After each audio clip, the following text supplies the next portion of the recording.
Assalamualaikum warahmatullahi wabarakatuh. Waalaikumsalam warahmatullahi wabarakatuh. Tabi pun. Ya. Alhamdulillahilladzi arsala rasulahu bil huda wa dinil haq liyudhhirahu ala dini kulli wa kafa billahi syahida. Asyhadu an la ilaha illallah, asyhadu anna Muhammadan abduhu wa rasuluh. Allahumma shalli ala Muhammad wa ala ali sayyidina Muhammad. Yang kami hormati Bapak Ketua Sidang sekaligus Rektor UIN Raden Intan Lampung, Bapak Profesor Wan Jamaluddin Z PSG. Yang kami hormati Bapak Penguji 1 sekaligus orang tua kami, Bapak Profesor Dr. Soeharto SHMA. Yang kami hormati Bapak Penguji 2 sekaligus promotor, sekaligus Ketua PBNU, sekaligus orang tua kami, Bapak Profesor Dr. Kiai Haji Muhammad Mukri MHG. Yang kami hormati Bapak Penguji 3 sekaligus co-promotor Bapak Dr. Haji Yusuf Baihaqi. Kemudian yang kami hormati juga Ibu Penguji 4 sekaligus co-promotor sekaligus Kaprodi Bapak Ibu Dr. Hajah Siti Mahmuda. Kemudian yang kami hormati Bapak Penguji 5 sekaligus Direktur Pasca Sarjana Bapak Profesor Dr. Ruslan Abdul Ghafur MSI. Yang kami hormati Ibu Sekretaris Ibu Dr. Hajah Linda Firdawati. Baik, Bapak-bapak dan ibu-ibu sekalian, di sini saya akan memaparkan disertasi kami yang saya teliti selama kurang lebih 1 tahun. Saya mengangkat judul Konsep Nafkah dalam Hukum Islam dan Hukum Positif terhadap Ketahanan Keluarga dan kontribusinya terhadap pembaruan hukum keluarga di Indonesia, studi di Pengadilan Agama Provinsi Lampung. Penelitian ini saya dasari atas beberapa persoalan, bahwa secara umum masyarakat Indonesia itu memahami bahwa nafkah itu adalah hanya sebagai tanggung jawab atau kewajiban suami semata. Itu diantaranya pemahaman masyarakat itu pada umumnya didasari atas beberapa faktor.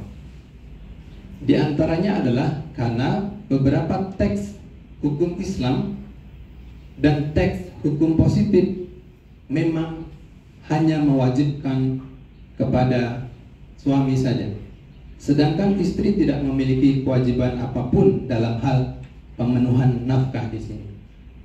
Lalu kemudian pemahaman masyarakat ini secara terus-menerus berlangsung di masyarakat. Bahkan sampai-sampai di tengah-tengah masyarakat itu ada yang menganggapan bahwa uang suami adalah uang istri, sedangkan uang istri adalah uang istri sendiri. Maka kemudian ini menjadi persoalan. Ketika pada posisi ini kemudian terjadi gonjangan masalah ekonomi di masyarakat, terlebih pada saat pandemi COVID-19, di mana perekonomian menurun, pendapatan suami berkurang, lalu kemudian sang istri kemudian mengajukan gugatan cerai ke pengadilan.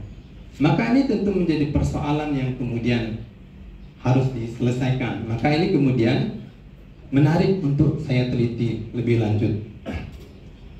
Lalu kemudian rumusan masalah dalam disertasi ini adalah, yang pertama adalah bagaimana konsep nafkah di dalam hukum Islam dan di dalam hukum positif.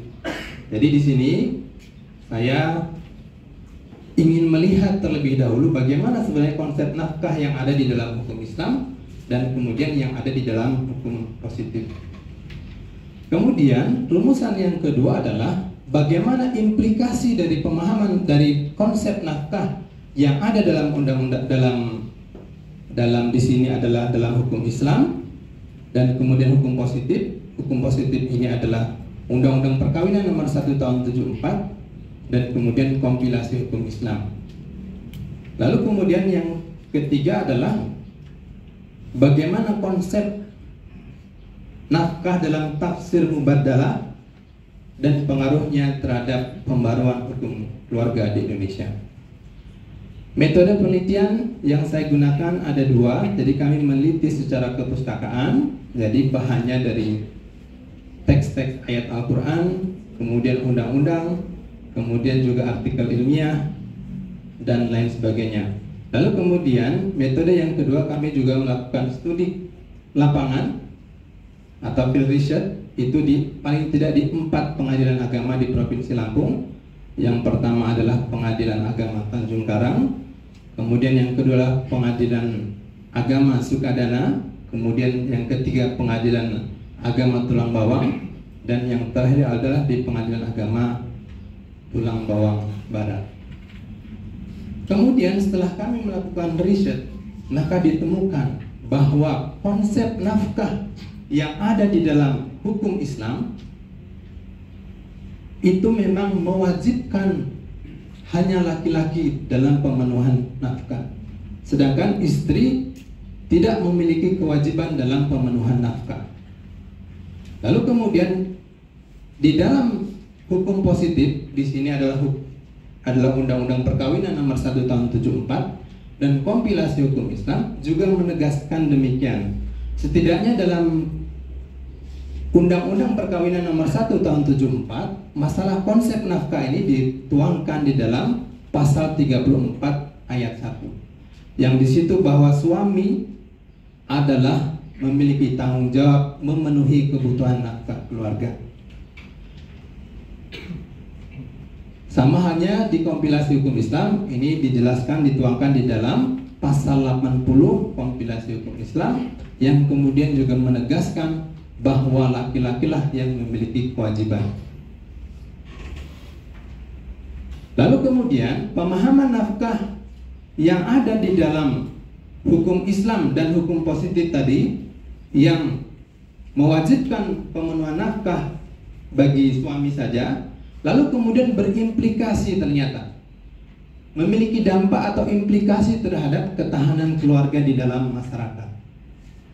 Maka kemudian setelah kita teliti, paling tidak kita melihat ada 8 putusan yang kita lihat, memang di situ istri mengajukan gugatan cerai ke pengadilan agama karena nafkah.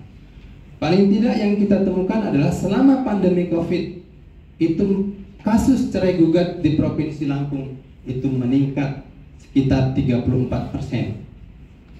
Yang itu adalah kemudian kita lebih spesifik lagi yang karena faktor nafkah adalah sebanyak 41%. Jadi sisanya itu karena perselisihan atau KDRT, dan kemudian sisanya karena faktor yang lain. Maka kemudian solusi yang kita tawarkan, yang pertama masih di dalam pokok, yang kedua adalah optimalisasi. Di sini optimalisasi kursus calon pengantin dalam proses ini. Sebelum menikah itu memang BP4 ini harus difungsikan dengan baik. Lalu kemudian yang kedua adalah membangun relasi mubaddalah, membangun relasi kesalingan antara suami dengan istri. Itu paling tidak yang kita tawarkan di dalam disertasi ini. Lalu kemudian kesimpulan yang ketiga adalah konsep mubaddalah seorang suami dengan istri maupun dalam perkara lain. Jadi konsep mubaddalah ini adalah relasi keseimbangan, kesalingan, saling bekerja sama, bahwa suami dan istri itu memiliki tanggung jawab yang sama dalam hal mengurus rumah tangga. Ketika dalam kasus pandemi misalnya, bahwa ketika suami dalam keadaan sulit, maka kemudian istri tidak boleh ujuk-ujuk mengajukan gugatan cerai. Ketika dia memiliki paham atau memahami tentang konsep kesalingan. Jadi relasi antara suami dan istri. Dalam kondisi sulit, posisi suami dan istri itu bisa berbagi peran. Sama halnya, kemudian istri, ketika istri mencari nafkah dalam hal membantu suami, sama halnya suami juga memiliki kewajiban yang sama dalam mengurus rumah tangga. Misalnya mencuci baju, mengurus anak, dan lain sebagainya. Jadi posisi ini yang kemudian menjadi penting, relasi. Maka kemudian dengan pemaknaan atau dengan melakukan reinterpretasi, melakukan tafsir ulang terhadap ayat-ayat teks Al-Quran maupun hadis, maupun pendapat ulama-ulama klasik, yang kemudian juga di dalam hukum positif, baik Undang-Undang Nomor 1 Tahun 74 maupun Undang-Undang atau kompilasi hukum Islam, maka kemudian ini perlu dilakukan reinterpretasi atau bahkan revisi. Karena yang kita tahu bahwa Undang-Undang Nomor 1 Tahun 74 hari ini usianya adalah sudah 51 tahun. Sudah menjadi tidak relevan. Bahwa pada posisi tertentu suami dan istri itu bisa berbagi peran, saling membahagiakan, konsep resiprokal, saling membahagiakan, saling bekerja sama. Lalu kemudian setelah hasil penelitian ini, kami memberikan rekomendasi, paling tidak 3 rekomendasi yang kami tawarkan. Rekomendasi yang pertama adalah kepada pemerintah dan DPR hendaknya melakukan revisi secara terbatas terhadap Undang-Undang Perkawinan Nomor 1 Tahun 74 dan kompilasi hukum Islam, khususnya terkait dengan nafkah. Bahwa nafkah itu harus dipenuhi secara bersama-sama, harus saling. Kemudian rekomendasi yang kedua adalah kepada ulama-ulama kontemporer hendaknya melakukan reinterpretasi atau tafsir ulang menggunakan tafsir mubadalah. Bahwa teks-teks klasik itu memiliki potensi untuk dilakukan penafsiran ulang sesuai dengan konteks. Karena bisa jadi dulu konteksnya adalah demikian, hari ini konteksnya bisa jadi berbeda. Lalu kemudian rekomendasi yang terakhir kepada keluarga di Indonesia hendaknya membangun relasi mubadalah di dalam hubungan keluarga, di dalam hubungan suami istri. Bahwa nafkah itu bisa dilengkapi atau bisa dicari secara bersama-sama, begitu juga merawat anak misalnya, itu juga harus dilakukan secara bersama-sama. Itu bapak-bapak tim penguji yang bisa saya sampaikan ringkasan dari disertasi saya. Selanjutnya kami serahkan kembali kepada Bapak Ketua Sidang.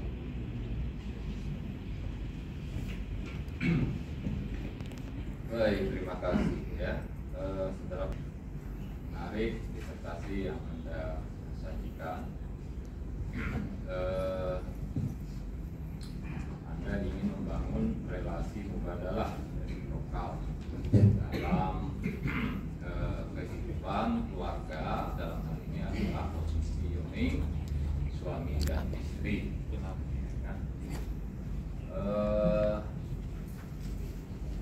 Tapi saya agak terganggu sedikit juga Anda mengkaitkannya dengan situasi COVID ya, pandemi COVID-19.